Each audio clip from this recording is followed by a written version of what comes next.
Have you ever been to like a networking thing or maybe just a party Oh, yeah. Beth. and you spend, I don't know, 20 minutes just talking about the weather, how you got there, weekend plans, that kind of thing? Uh-huh. The usual suspects? Exactly. And you walk away feeling like, I still don't actually know that person at all.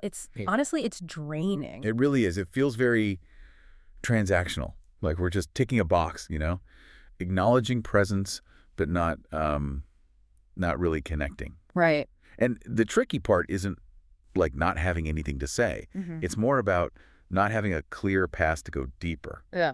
Without being weird or, awkward. Well, that's exactly the problem we're diving into today. We found this source material that lays out this 4-step framework. It's specifically designed to kind of bypass all that surface stuff. Okay. And help build a genuine connection faster. They actually call it the Charlotte Connection Method, or CCM. Huh. Interesting name. Charlotte Connection Method. Yeah. So we're going to unpack this system, show you exactly how it works, and honestly how you can apply it pretty much anywhere. Charlotte, London, wherever. And what's great about having a framework like this, I think, is that people want a roadmap sometimes. They don't want to just rely on like natural charisma or some weird transition. Yeah, forced transitions are the worst. Totally. So this gives you a repeatable way, kind of a gentle way, to actually get to a more meaningful conversation, which feels pretty vital right now with everything being so surface level online and all that. Okay, let's get into it. Step 1 of this method.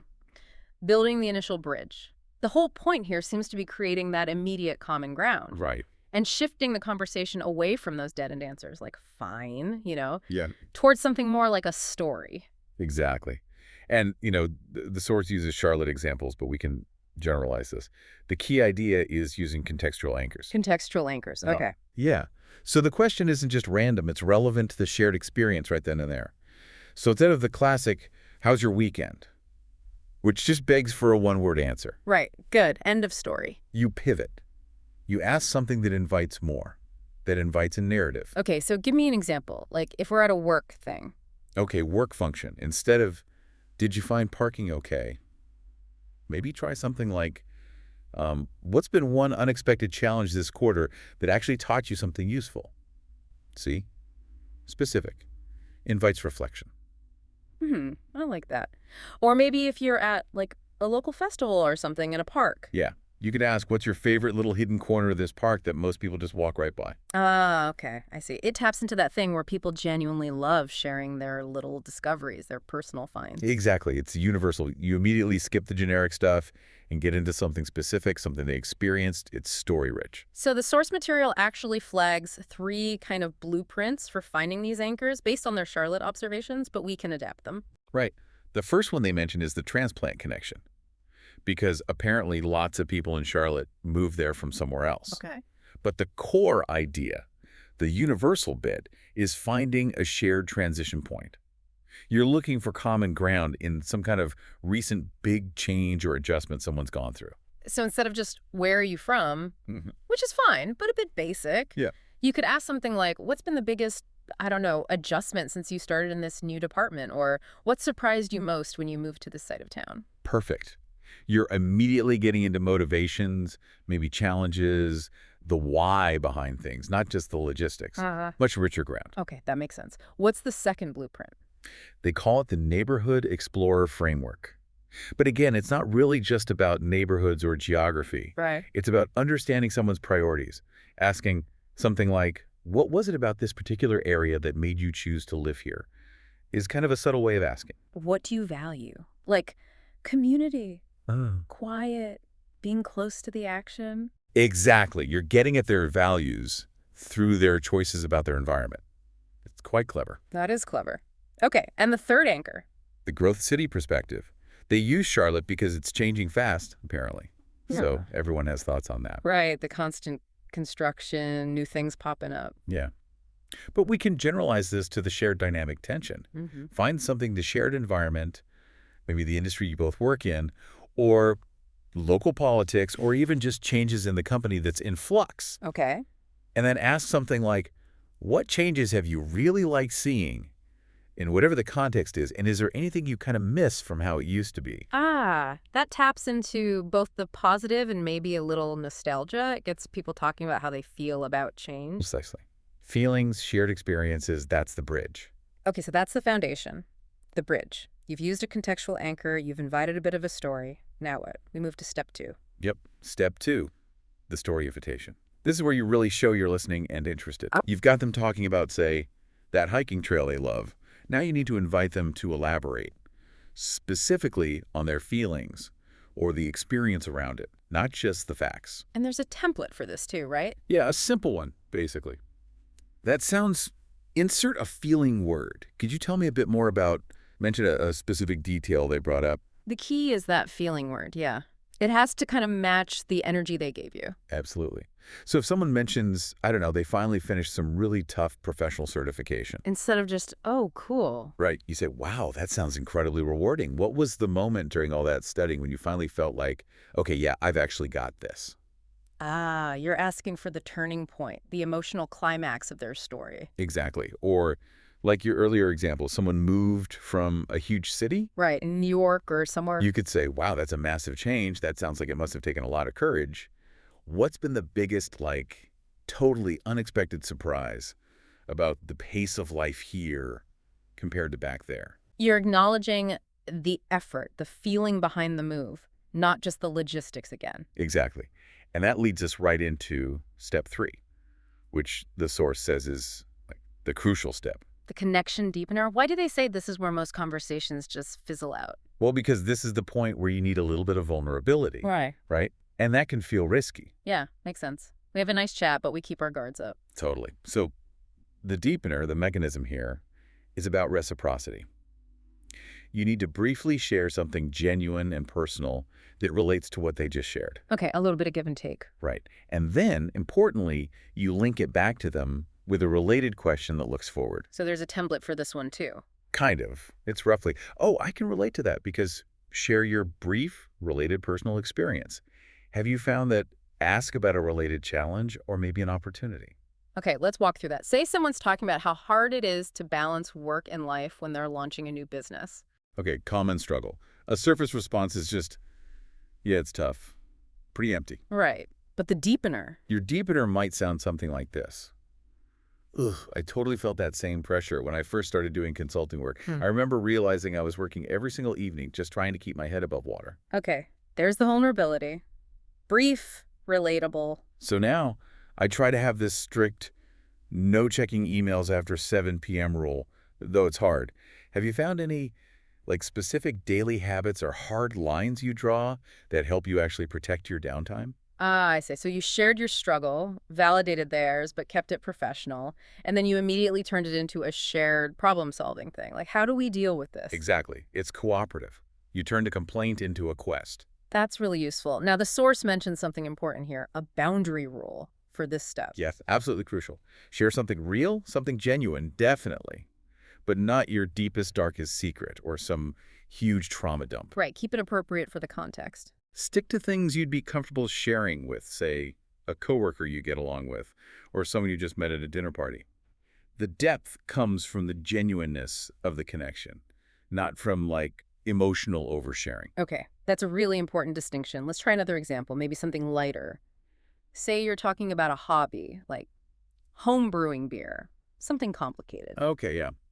They mentioned it's surprisingly tricky getting the temperature right for fermentation. Right. So how do you deepen that without getting weird? You connect on the feeling of the complexity. So you could say, you know, I had a really similar feeling when I first tried to learn astrophotography. All the technical settings were just so overwhelming, I almost gave up. Okay. Relating the feeling of being overwhelmed. Have you found any like really good online forums or maybe local clubs that have helped you get past those tricky technical bits with brewing? Got it. So you're not comparing beer to stars. You're connecting on that shared feeling of hitting a complex roadblock and looking for help. It shows you listened, you related, you actually care. Bingo. And once you've done that, you've shared, they've responded positively, the connection feels much more solid. Now you can move to the last step. Step 4, the future bridge. This sounds like how you wrap things up without that awkward shuffle. Exactly. Avoids the whole, well, guess I'll go grab another drink. Fade out. The future bridge is about setting up a next step, some kind of action that keeps the connection going. Okay. And the source talks about 3 different levels for this, like tiers. Yeah, 3 tiers of commitment, basically. Okay. Helps manage expectations, keeps it comfortable. So what's the light tier? Light tier is super low stakes, often digital or asynchronous. Like if you talked about a specific article or resource, Right. the light bridge is something like, hey, I'd love to send you the link to that study I mentioned. Are you on LinkedIn? Or maybe there's a Slack group for this conference we could connect on. You're just linking through a platform. Easy. Okay. Simple enough. Then the medium tier. Medium tier is a bit more involved, but still casual, often non-committal.